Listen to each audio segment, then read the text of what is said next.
There's now a second confirmed case of someone suffering a serious lung illness in Colorado, and doctors think it is tied to vaping. There are 193 cases across the country.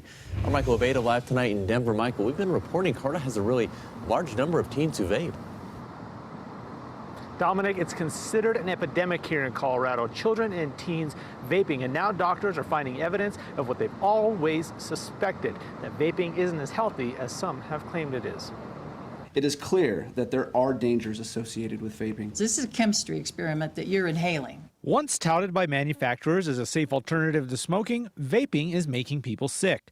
Hundreds of cases of vaping-related illness have been reported in the U.S. And just last night, Colorado confirmed its second case of respiratory illness related to vaping. Doctors aren't quite sure yet what it is exactly about vaping that's making people sick, but heating the oil-based vape juice has led to respiratory problems in patients, some of whom are teens. These life-threatening illnesses, as you've heard, can look like infection.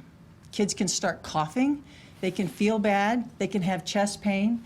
Some individuals have coughed up blood, though that's not that common. Health experts are warning parents and young people that if they vape, they're putting their health at risk. It's a lifetime of impact if you begin inhaling these substances early. Some go to the emergency room, and the most important thing that we're telling people is we have to have the vaping history. And now the doctors have discovered that vaping is causing respiratory illness. They're going back through their past cases to see if any patients they've treated may have been sickened by vaping. Though the clusters are new, I think we're going to learn that different variations and degrees of these conditions have been present before.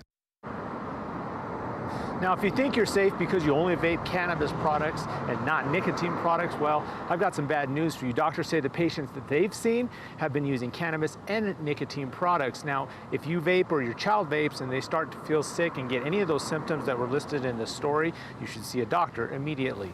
In Glendale, Michael Abeyta, covering Colorado First. Michael, thanks. And some